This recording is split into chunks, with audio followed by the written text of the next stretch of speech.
আমরা সবাই আমাদের জীবনে কখনো না কখনো টাইম ট্রাভেলের কথা শুনেছি অথবা ভেবেছি যে কেমন হতো যদি আমরা অতীতে ফিরে যেতে পারতাম, অথবা কেমন হতো যদি আমরা হঠাৎ করেই ভবিষ্যতে চলে যেতে পারতাম, অথবা আমাদের জীবনে প্রায়শই এমন সব মুহূর্ত আসে যখন আমাদের মনে হয় যে হায়, যদি এই মুহূর্তটা স্তব্ধ হয়ে যেত। টাইম ট্রাভেল তিন প্রকারের হতে পারে: অতীতে যাওয়া, ভবিষ্যতে যাওয়া, অথবা বর্তমানে সময়ের স্তব্ধ হয়ে যাওয়া, সময় থেমে যাওয়া।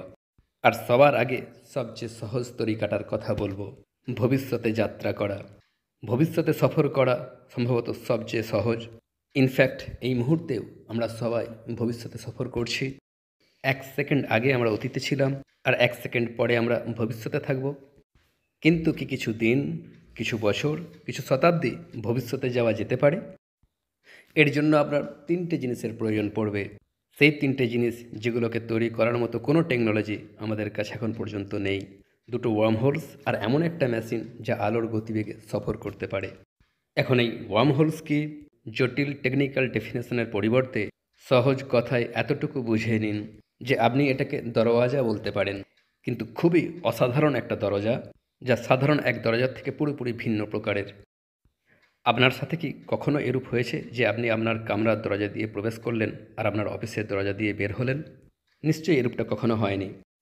কিন্তু যদি এই দুটো দরজা নিজেদের মধ্যে কানেক্টেড হয়ে থাকা ওয়ার্ম হোলস হতো, তাহলে নিশ্চিত রূপে এরূপটাই হতো যে আপনি আপনার কামরার দরজা দিয়ে প্রবেশ করতেন আর অফিসের দরজা দিয়ে বের হতেন। যদি আজকের তারিখে অর্থাৎ 2022-এ আপনার কাছে দুটো ওয়ার্ম হোলস থাকে, আর আপনি এই দুটোর মধ্যে একটাকে আলোর গতিবেগে কোথাও বহু দূরে পাঠিয়ে দেন, তাহলে আমাদের জন্য টাইম মেশিন রেডি। এখন আপনাকে ভবিষ্যতে যাওয়ার জন্য আপনাকে শুধুমাত্র এতটুকু করতে হবে যে আপনাকে আপনার কাছে থাকা ওয়ার্ম হোলসে প্রবেশ করতে হবে, অতি অল্পক্ষণ অপেক্ষা, আর তারপর বাইরে বের হয়ে আসুন। স্রেফ এই কয়েক পদক্ষেপের মাঝে এই দুনিয়ার বহু কত না কত বছর অতিবাহিত হয়ে গিয়েছে। ইনফ্যাক্ট দরজার ভিতরে প্রবেশ করার পর অতিবাহিত হওয়া প্রতি ঘন্টায় দুনিয়াতে 223টা বছর অতিবাহিত হয়ে গিয়েছে। মিসকাতে ওসমা বিন জায়েদ রাদিয়াল্লাহু তাআলা আনহু থেকে বর্ণিত যে হাদিসে মিরাজ বর্ণিত, তাতে তিনি সাল্লাল্লাহু আলাইহি সাল্লাম বলেছেন, মিরাজের রাতে আমি জান্নাতের দরজায় দাঁড়িয়ে দেখলাম যে তাতে প্রবেশকারী বেশিরভাগ মানুষই হলো মিসকিন, গরিব, যেখানে ধনীদিকে রুখে রাখা হয়েছিল। আর আমি জাহান্নামের দরজায় দাঁড়িয়ে দেখলাম যে তাতে প্রবেশকারী বেশিরভাগই ছিল মহিলা।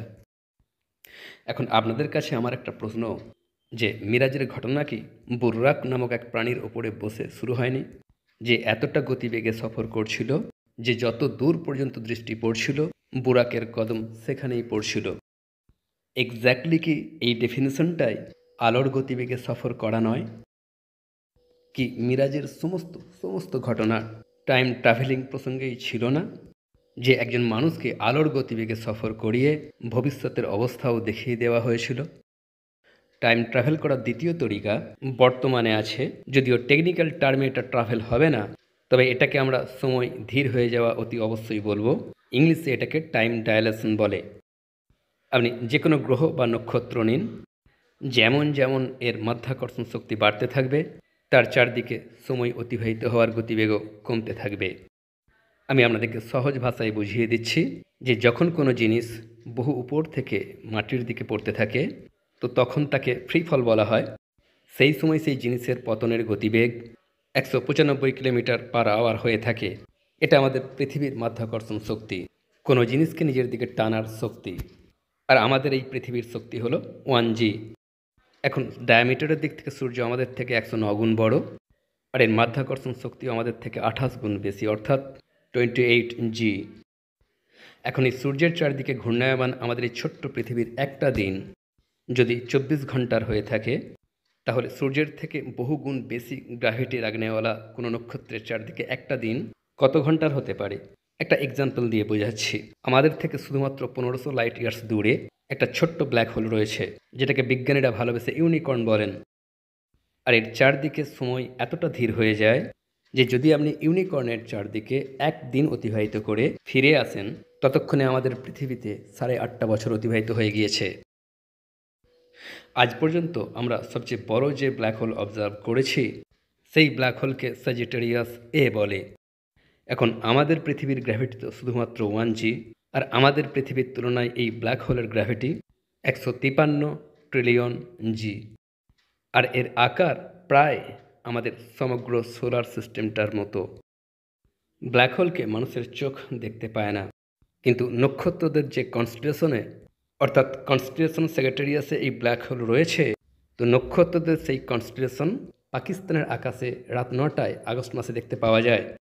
আর এটা এতটাই শক্তিশালী ব্ল্যাক হোল যে এর চারদিকে সময়ের গতিবেগ প্রায় স্থির হয়ে গিয়েছে।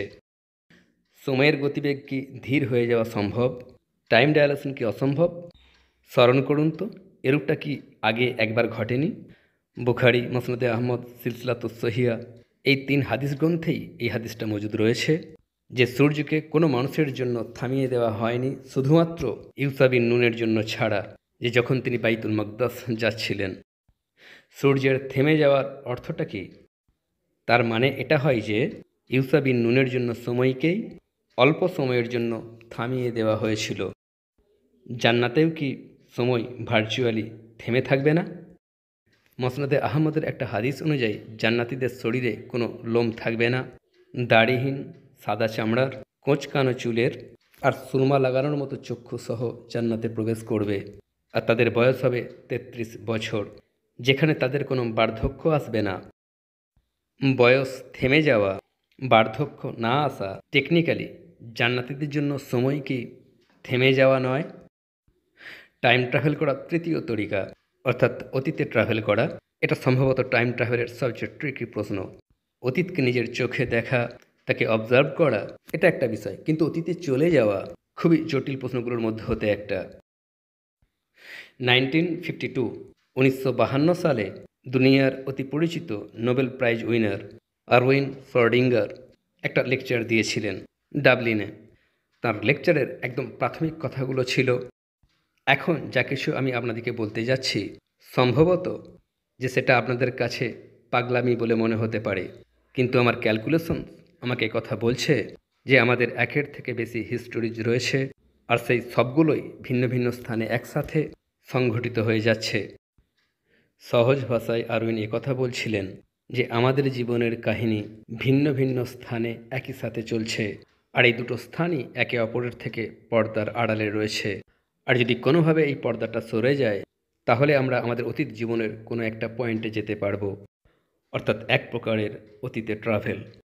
কিন্তু আপনাদের কাছে আমার একটা প্রশ্ন, সূরা তালাকে কি 7 আসমানের মতো 7 জমিনের উল্লেখ নেই?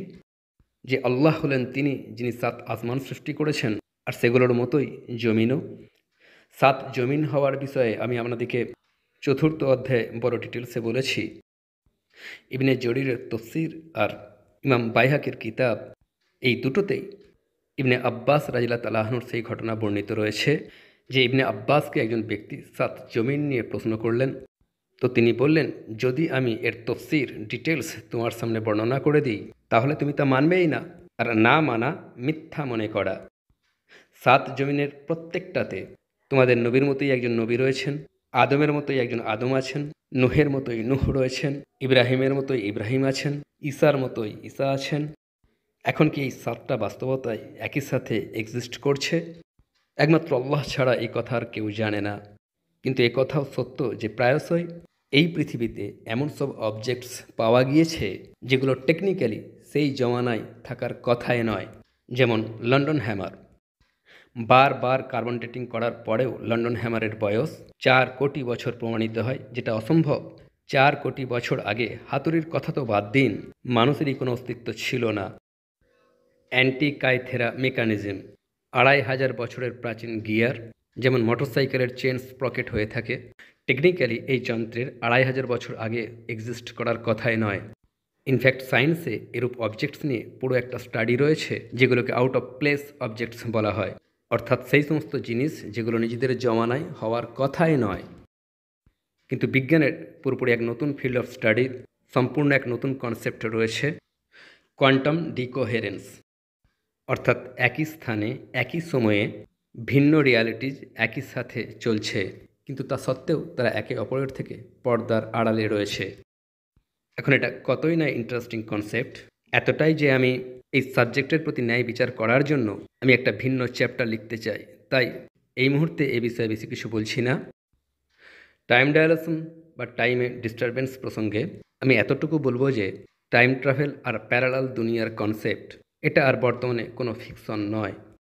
এই মুহূর্তে যখন আপনি এই চ্যাপ্টার শুনছেন, আমেরিকার ওক রিচ ল্যাবরেটরি, আমেরিকার স্টেট অফ টেনেসিতে 85 মেগাওয়াট নিউক্লিয়ার রিঅ্যাক্টর থেকে বিলিয়নস সংখ্যায় নিউট্রনস একটা দেওয়ালে ফায়ার করা হচ্ছে এ কারণে যে যদি এটা আমাদের জন্য অন্য কোনো টাইম পিরিয়ডে বা অন্য কোনো দুনিয়া বা অন্য কোনো আলমে যাওয়ার জন্য কোনো দরজা খুলে দেয়। মুসা আলাহিসাল্লামের জমানার সেই মানুষ খিজির আলাহিসাল্লাম তিনি কোন জগৎ থেকে এসেছিলেন বা কোন সময় থেকে এসেছিলেন, তিনি কিভাবে জানতে পারছিলেন যে ভবিষ্যতে কি ঘটতে যাচ্ছে, এমনকি তিনি নিজে কে ছিলেন, একমাত্র আল্লাহ ছাড়া এসব কথা আর কেউ জানে না।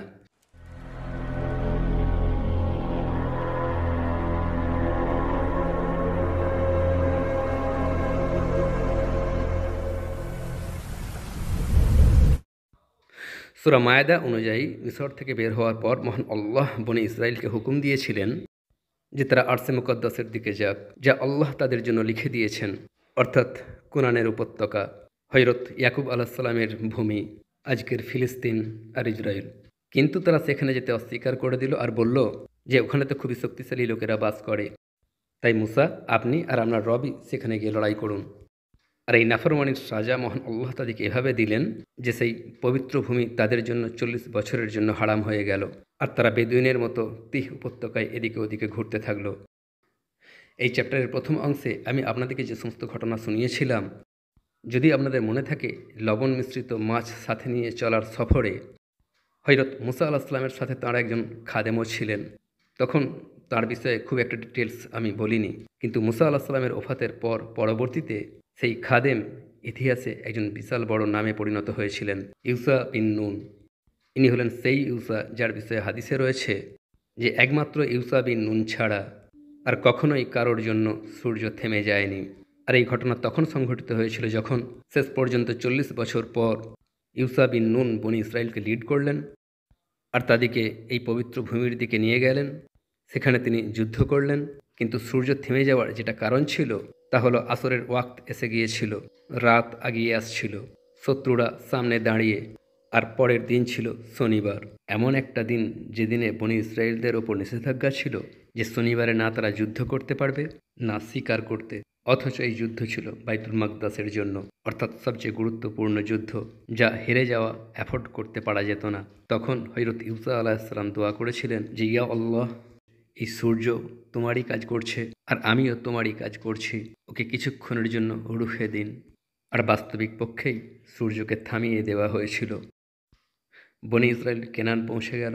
এর মাঝে এমন বহু ঘটনা ঘটেছিল যা লেখা যেতে পারত, আপনাদেরকে শোনানো যেতে পারত, বহু আশ্চর্যজনক ইনফরমেশন জোগাড় করা যেতে পারত। আর এটা ছিল বনি ইসরায়েলের সেই সময় যার উল্লেখ আল কোরআনে এভাবে করা হয়েছে যে বনি ইসরায়েল স্মরণ করো যখন।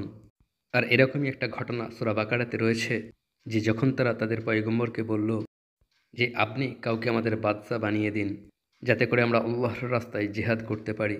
আর যখন তাদের নবী বললেন যে মহান আল্লাহ তালুতকে তোমাদের বাদশা বানিয়ে দিয়েছেন, তো তখন তারা বলতে শুরু করলো যে তালুত আমাদের বাদশা কিভাবে হতে পারে, ও তো আমাদের থেকে সম্পদ, জ্ঞান আর শারীরিক দিক থেকে অনেক নিম্নতর। কিন্তু তাদের নবী বলল যে তালুত তোমাদের বাদশা, আর তার বাদশাহীর নিদর্শন হলো এটা যে তোমাদের কাছে সেই সিন্দুকটা চলে আসবে যাতে তোমাদের রবের তরফ থেকে উপহার সামগ্রী রয়েছে। সূরা বাকারার এই 3 আয়াতে 3টে এমন জিনিস রয়েছে যেগুলোর বিষয়ে আমি আপনাদেরকে বলতে চাই। প্রথম বিষয়, সেই নবী কে ছিলেন, কারণ কোরআন তার নাম নেয়নি। আল কোরআনে শুধুমাত্র বনি ইসরায়েলের একজন নবী বলে উল্লেখ রয়েছে, যদিও আহলে কিতাব লিটারেচারে এই নবীর নাম নিয়ে উল্লেখ রয়েছে স্যামুয়েল অথবা স্যামুয়েল আলাইহিসসালাম।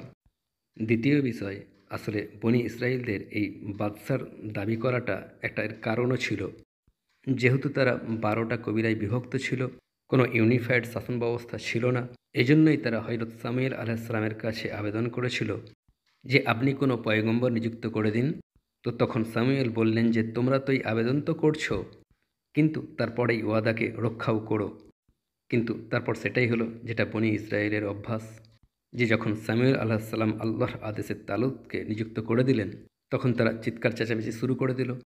কারণ যখন স্যামুয়েল আলাইহিসসালাম তালুতকে নিযুক্ত করছিলেন, অ্যাপয়েন্ট করছিলেন, তখন তালুত এক গোলামের সাথে মিলে নিজের পিতার হারিয়ে যাওয়া ছাগলগুলোকে খুঁজছিলেন। দশম শতাব্দীর একজন স্কলার আবু ইসাক আসফালামি এর মত অনুযায়ী তালুত শব্দ তুল থেকে এসেছে, কারণ উচ্চতায় তিনি ছিলেন খুবই লম্বা। তো যাই হোক, আজ থেকে প্রায় ৩১০০ বছর আগে তালুত তাদের প্রথম বাদশাহ তো হয়ে গেলেন, কিন্তু তাদের অন্তরে তালুতের জন্য ঘৃণা বাকি রয়েই গেল। আর সূরা বাকারাতেই রয়েছে যে যখন একবার তালুত তাদেরকে নিয়ে যুদ্ধের জন্য বের হলেন, তো তখন তিনি তাদেরকে বললেন যে শোনো, মহান আল্লাহ তোমাদেরকে একটা নদী দিয়ে পরীক্ষা করবেন, তোমরা তা থেকে পানি পান করো না। কিন্তু তারা তাই করল। অল্প কিছু মানুষ ছাড়া প্রায় সবাই সেই নদী থেকে পানি পান করে নিল। এমনকি তারা বলতে শুরু করলো যে আমাদের শরীরে কোনো শক্তি বাকি নেই যে জালুত আর তার বাহিনীর সাথে লড়াই করব। আর হাদিসের 4 কিতাবেই আসছে যে তালুতের সাথে শুধুমাত্র তত সংখ্যাই লোক বাকি ছিল যতগুলো বদরের যুদ্ধে ছিল, অর্থাৎ প্রায় 310। তো যাই হোক, জালুতের সাথে সেই যুদ্ধ হলো। জালুত হলো সেই ব্যক্তি যার বিষয়ে আমি আপনাদেরকে 8ম অধ্যায়ে বলেছি। এক খুবই উচ্চতা বিশিষ্ট মানুষ, যার উচ্চতা ডেড সি স্ক্রোল অনুযায়ী 10.5 ফুটের আশেপাশে ছিল। একে বিবলিক্যাল আর্টে খুবই বেশি পেন্ট করা হয়ে থাকে। আর এই ছিল সেই যুদ্ধ যাতে আরও এক নবী সামনে এলেন, জালুতকে হত্যা করনেওয়ালা সেই নবযুবক ব্যক্তি হজরত দাউদ আলাইহিসসালাম, যার পর এমন এক যুগের সূচনা হলো যার উদাহরণ ইতিহাসে আর কখনোই পাওয়া যায়নি। আর দাউদ আর সুলাইমান আলাইহিসসালাম এমন পিতা ও পুত্র নবী যার মতো না কখনো আগে ছিল আর না তার পরে কখনো হয়েছিল, আর যার বিষয়ে আমি আপনাদেরকে 15 ও 16তম অধ্যায়ে বলবো উইথ গ্রেট ডিটেলস ইনশাআল্লাহ। যখন দাউদ আলাইহিসসালাম জালুতকে হত্যা করে দিলেন, তখন বনি ইসরায়েলে তার মর্যাদা বৃদ্ধি পেয়ে গেল আর তারা তাকে পছন্দ করতে শুরু করলো। তালুত হজরত দাউদ আলাইহিসসালামের সাথে নিজের কন্যার বিবাহ দিয়েছিলেন, কিন্তু তারপর ইবনে জরির আর আসকালানি নিজেদের তফসিরে একটা খুবই অদ্ভুত ঘটনা বর্ণনা করেছেন যে দাউদ আলাইহিসসালামের খ্যাতি তালুতের খুব বেশি পছন্দ হলো না, আর তিনি হিংসা অনুভব করলেন। শেষ পর্যন্ত মহান আল্লাহ তাকে তওবার তৌফিক দিলেন, আর তিনি নিজের এই অবস্থার জন্য লজ্জিতও হলেন। এমনকি ইবনে আসহাকের মত অনুযায়ী একজন মহিলা তাকে এক ব্যক্তির কাছে নিয়ে গেল, যিনি তালুতকে তার তওবা কবুল হওয়ার সুখবর দিলেন, যিনি ছিলেন বেসিক্যালি ইয়াসা আলাইহিসসালাম, সেই ইয়াসা যার উল্লেখ সূরা আনামে রয়েছে। কিন্তু এখানে আমি আপনাদেরকে একটা বিষয়ে সাবধান করে দিতে চাই যে বনি ইসরায়েল কখনোই তালুতকে পছন্দ করেনি, আর তাই তারা তালুতের ক্যারেক্টারকে ডিফেম করার চেষ্টা করেছে। আর আমি আপনাদেরকে এই সমস্ত কথা এই জন্য বলছি যে যদি কখনো আপনারা কোনো ডকুমেন্টারিতে তালুতের প্রসঙ্গে কোনো কথা শোনেন, তখন যেন আপনাদের সত্যটা জানা থাকে। তারা এই ঘটনাটাকে এইভাবে বর্ণনা করে যে বাদশাহ তালুত দাউদ আলাইহিসসালামের প্রতি হিংসা করেছিলেন, তারপর আফসোস করেছিলেন, আর এক মহিলার সাক্ষাৎ করেছিলেন যাকে তারা মানে বনি Israil the which of indoor অর্থাৎ ইন্দোরের জাদুঘরনি বলতো। আর তারা এটা বলে যে সে সামুয়েলের রূহকে তালুতের জন্য আহ্বান করেছিল যাতে করে তার কাছ থেকে ওনার তওবার ব্যাপারে প্রশ্ন করতে পারে। আর তারা এটাও বলে যে ইন্দোর সেই জাদুঘরনি আসলে ছিল এক ভেন্ট্রিলোকুইস্ট, অর্থাৎ এমন এক ট্যালেন্ট যাতে আপনি ঠোঁট না নাড়িয়ে কথা বলতে পারেন, ঠিক যেমনটা প্রায়শই আপনারা কোনো ভেন্ট্রিলিকুইস্টকে কোনো পুতুলকে হাতে বসিয়ে কথা বলানোর খেলা দেখাতে দেখেছেন। এই সমস্ত কথা আপনাদেরকে বলার একটাই উদ্দেশ্য ছিল যে যদি কখনো আপনারা আপনাদের রিসার্চের জন্য এই সমস্ত প্রাচীন লিটারেচার পড়তে যান, তবে যেন খুবই সাবধানতার সাথে পড়েন, ভিন্ন ভিন্ন স্থান থেকে যেন ভেরিফিকেশনও করে নেন।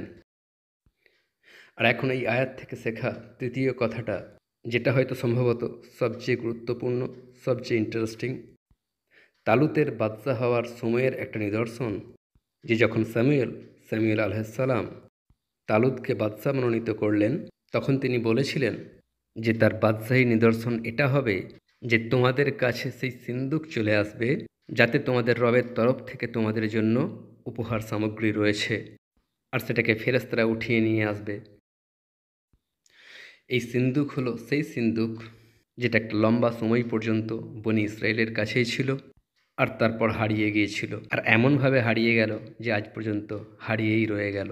আর এখন পর্যন্ত দুনিয়ার সবচেয়ে বেশি খোঁজ করার জিনিসগুলোর মধ্যে হতে এটা একটা, তাবুতে সাকিনা, দ্য আর্ক অব দ্য।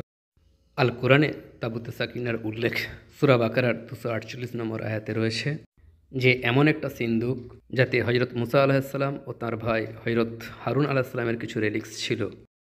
তওরাতের সেই অরিজিনাল তক্তিগুলো যেগুলো মুসা আলাহিসাল্লামকে কোহে তুরে দান করা হয়েছিল, মুসা আলাহিসাল্লামের আসা তথা লাঠি, আর মান ও সালোয়া থেকে মান। আর এই সমস্ত জিনিস বনি ইসরায়েলের জন্য শুধুমাত্র উপহার সামগ্রীই ছিল না, বরং আজ পর্যন্ত এটা তাদের পবিত্রতম অবজেক্ট। আর যেহেতু আল কোরআনেও এর উল্লেখ রয়েছে, তাই আমি চাই যে এর বিষয়ে আমি আপনাদেরকে ডিটেলসে বলি।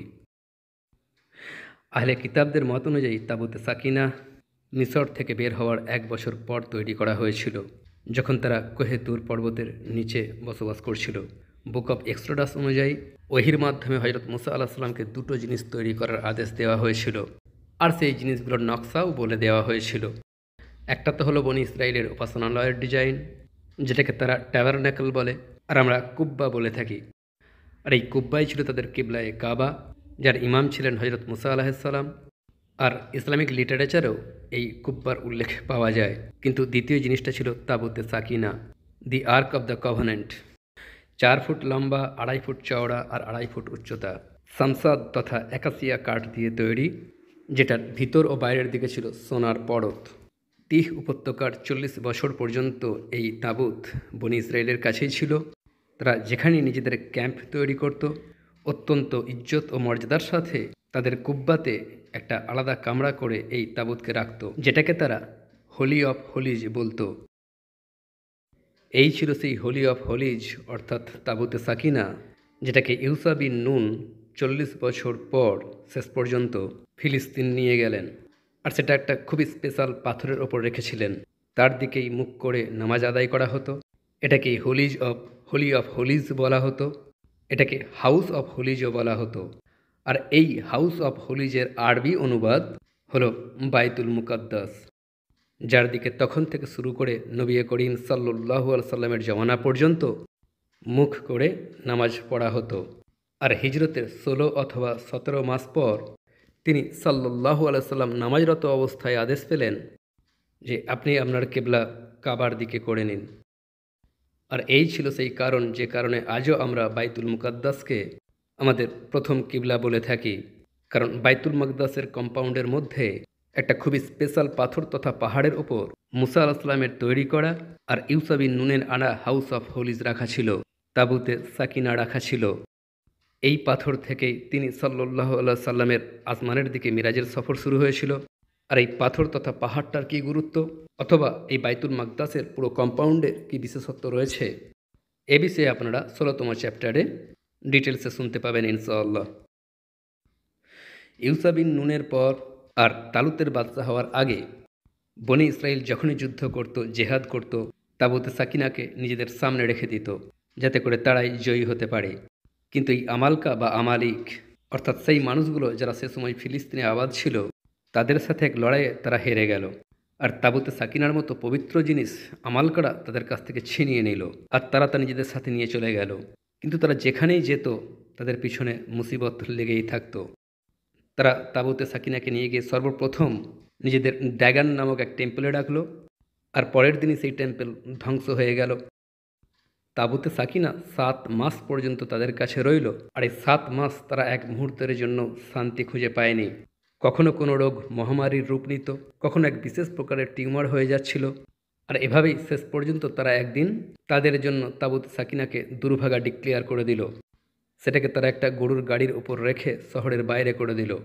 আর এটাই ছিল সেই সময় যখন স্যামুয়েল আলাইহিস সালাম তালুতকে অ্যাপয়েন্ট করেছিলেন আর বলেছিলেন যে তার বাদশাহীর নিদর্শন হবে এটা যে সেই সিন্দুক তোমাদের কাছে ফিরে চলে আসবে। তারপর তালুতের পর এই সিন্দুক হযরত দাউদ আলাইহিস সালামের কাছে এলো, উনার পর তাঁর ছেলে হযরত সুলাইমান আলাইহিস সালামের কাছে, যিনি এই মহাপবিত্র সিন্দুককে একটা হাইকেল তৈরি করে তার ভিতরে রেখে দিয়েছিলেন, অর্থাৎ সেই ইমারত যেটাকে আমরা হাইকেলে সুলাইমানি বলে থাকি। এ প্রসঙ্গে ডিটেলসে আলোচনা পরবর্তী চ্যাপ্টারে হবে। খ্রিস্টাব্দের প্রথম শতাব্দীতে লেখা কিতাব দ্য অ্যান্টিকুইটিজ অব দ্য জিউজে লেখা রয়েছে যে হযরত সুলাইমান আলাইহিস সালামের তৈরি করা হাইকেলে সবচেয়ে ভিতরের দিকে স্থানে একটা কামরা ছিল, যেটাকে হোলি অফ হোলিজ বলা হতো। হাইকেলের সবচেয়ে পবিত্রতম স্থান, যেখানে তাবুতে সাকিনা রাখা থাকত। 370 বছর পর্যন্ত তাবুতে সাকিনা নিজের সম্পূর্ণ মর্যাদার সাথে জেরুজালেমে এই হাইকেলের ভিতরেই ছিল। কিন্তু যখন বখত নসর জেরুজালেম আক্রমণ করলো, তখন তাবুতে সাকিনা হারিয়ে গেল। আর তখন থেকে শুরু করে আজ পর্যন্ত সেটা হারিয়েই রয়ে গেল। এটা কোথায় গেল কিছুই জানা যায় না, কিন্তু আজ পর্যন্ত ইহুদিরা এরই খোঁজে রয়েছে। কেউ কেউ বলে বখত নসর তখন নিজের সাথেই জেরুজালেম থেকে নিয়ে চলে গিয়েছিল। কেউ কেউ বলে তাবুতে সাকিনাকে লুকানোর জন্য সেখানেই দাফন করে দেওয়া হয়েছিল। আজ থেকে 700 বছর আগে হাবসা অর্থাৎ আজকের ইথিওপিয়াতে একটা কিতাব লেখা হয়েছিল, নাম দ্য ক্যাব্রানাগাস্ট অর্থাৎ রাজকাহিনী। এই কিতাবে ইথিওপিয়ার এক বাদশা মেনালিকের ব্যাপারে লেখা রয়েছে যে মেনালিক ইথিওপিয়ান এম্পায়ারের সেই প্রথম বাদশা ছিলেন যিনি হযরত সুলাইমান আলাইহিসসালামের বার্তা কবুল করেছিলেন।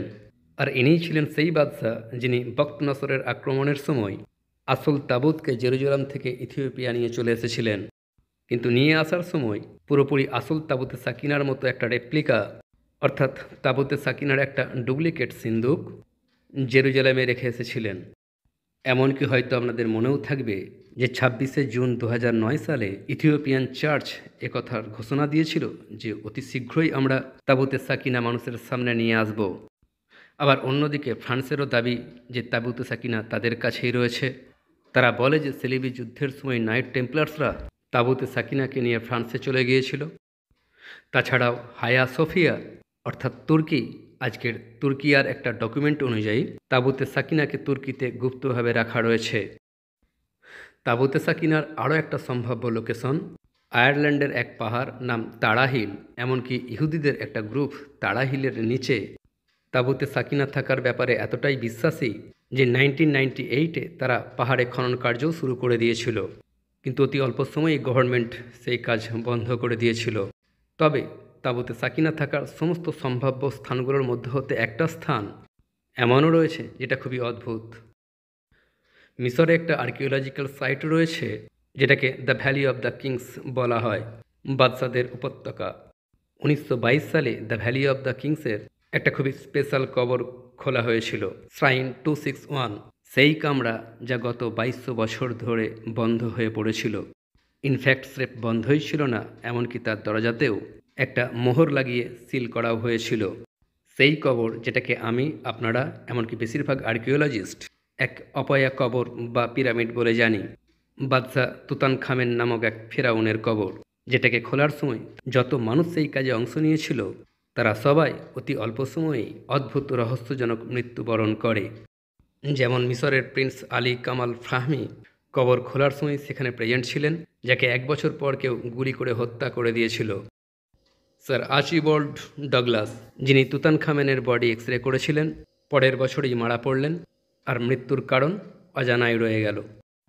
সুদানের গভর্নর জেনারেল, যিনি এই কবর খোলার এক্সপিডিশনের অংশীদার ছিলেন, পরের বছরই কায়রোতে কেউ তাকে গুলি করে মেরে ফেলল। আর্থার মেস, যিনি এই খনন কার্য টিমের অংশীদার ছিলেন, 4 বছর পর তিনি বিষ খেয়ে আত্মহত্যা করে ফেললেন। এই এক্সপিডিশনের লিড আর্কিওলজিস্টের সেক্রেটারি রিচার্ড বেথেল, যাকে তার বিছানাতে মৃত অবস্থায় পাওয়া গিয়েছিল, আর তার পিতা, যিনি নিজেও আত্মহত্যা করেছিলেন। এই সমস্ত ঘটনার পর তুতানখামেনের কবরকে অপয়া ডিক্লেয়ার করে দেওয়া হলো। যেই কবর যারা খুলেছিল তারা সবাই কোনো না কোনো প্রকারের আযাবে পাকড়াও হয়ে গিয়েছিল। এই কবর তথা পিরামিডের ভিতরে 5400 ভিন্ন ভিন্ন আর্টিফ্যাক্টস জড়ো করা ছিল, জুয়েলারি, তলোয়ার, বিভিন্ন সম্পদ ইত্যাদি। কিন্তু এর ভিতরে একটা খুবই ভিন্ন প্রকারের জিনিস পাওয়া গিয়েছিল, পুরোপুরি তাবুতে সাকিনার মতো একটা সিন্দুক। সেই একই কাঠ, একই ডিজাইন, কিন্তু তার ভিতরে রাখা কন্টেন্ট ডিফারেন্ট ছিল। গবেষকদের একটা দল এটাও বলেন যে এটাই ছিল সেই তাবুতে সাকিনা যেটা যুদ্ধের সময় মিশর পৌঁছে গিয়েছিল, আর এর ভিতরে জিনিসপত্র বের করে নেওয়া হয়েছিল। তবে তাবুতে সাকিনা বনি ইসরায়েলদের কাছ থেকে ছিনিয়ে নিয়ে যাওয়া 7 মাস পর পর নেমে আসা দুর্যোগ, মুসিবত, মহামারী, গণমৃত্যু, আর তারপরে একই তাবুতে সাকিনার মতো দেখতে আরও একটা তাবুত কবর নাম্বার 261-এ পাওয়া যাওয়া, আর তারপর 2000 বছর আগে মোহর লাগিয়ে এই কবরকে সিল করে দেওয়া, যেটাকে খোলার পর অংশ নেওয়া সমস্ত লোকেদের রহস্যজনক মৃত্যু। এসব কিছু দেখে কিছু গবেষক কথাও বলেন যে মৃত্যুবরণকারী সমস্ত লোক এই তাবুতের কারণেই মুসিবতের শিকার হয়েছিল। 3500 বছরের পুরাতন এই তাবুতে তাওরাতের অরিজিনাল তক্তি, মুসা ও হারুনের রিলিক্স আলাইহিসসালাম, মুসা আলাহ সাল্লামের আসা তথা লাঠি, তাদের কুর্তা ছাড়াও একটা পাত্রও ছিল যাতে মান রাখা ছিল, অর্থাৎ সেই খাবার যা বনি ইসরায়েলদের জন্য আসমান থেকে নাজিল করা হতো। আল কোরআনে 3 বার মান ও সালোয়ার উল্লেখ রয়েছে। দশম শতাব্দীর মুসলিম স্কলার এবং বিজ্ঞানী ইবনে সিনা মান নিয়ে যথেষ্ট রিসার্চ করেছিলেন, আর তিনি বলেন যে এটা ছিল শিশিরের মতো কোনো একটা জিনিস যা ফল ও ফুলের ওপর পড়তো তথা জমা হতো, আর যার ওপরেই পড়তো তার কোয়ালিটি এবং তার প্রভাব অ্যাডপ্ট করে নিত। অর্থাৎ যদি তা কোনো ফলের ওপর পড়তো তবে তার টেস্ট সেই ফলের মতোই হয়ে যেত, যদি কোনো ফুলের ওপর পড়তো তো তার খুশবুও সেই ফুলের মতোই হয়ে যেত। এমনকি মানকে নিয়ে একটা হাদিসও রয়েছে যে তিনি সাল্লাল্লাহু আলাইহি সাল্লাম বলেছেন যে আজওয়া হলো জান্নাতের ফল, এতে বিষের চিকিৎসা রয়েছে, আর আরবের মরুভূমির ফুকা হলো মানের একটা প্রকার, আর এর রস চোখের জন্য চিকিৎসা। এই খুফা নামক জিনিসটাকে আমরা ট্রাফেলস নামেও জানি। এটা এক প্রকারের মাশরুম যেগুলো দিয়ে ভরা একটা পাত্র তাবুতে সাকিনার মধ্যে ছিল। কিন্তু এই মুহূর্তে তাবুতে সাকিনা কোথায়, নিশ্চিত রূপে কোনো মানুষ এই কথা জানে না। কতই না এরূপ স্থান রয়েছে যেখানে আজও তাবুতে সাকিনার খোঁজ চলছে। হিটলার এর খোঁজে 2টো এক্সপেডিশন প্রেরণ করেছিলেন, একটা মিশর আরও একটা ফ্রান্সের দিকে, কিন্তু সেই সিন্দুক আজ পর্যন্ত কেউ পায়নি। তবে এমন একটা স্থান রয়েছে যেখানে তাবুতে সাকিনা থাকার সবচেয়ে বেশি সম্ভাবনা রয়েছে, আর এই স্থানের দিকে ইশারাও আসলে একজন নবীর কাছ থেকেই পাওয়া যায়। কিন্তু এই মুহূর্তে সেই স্থানটায় কিছু করতে যাওয়ার অর্থটা কি? এক পরমাণু যুদ্ধের শুরু।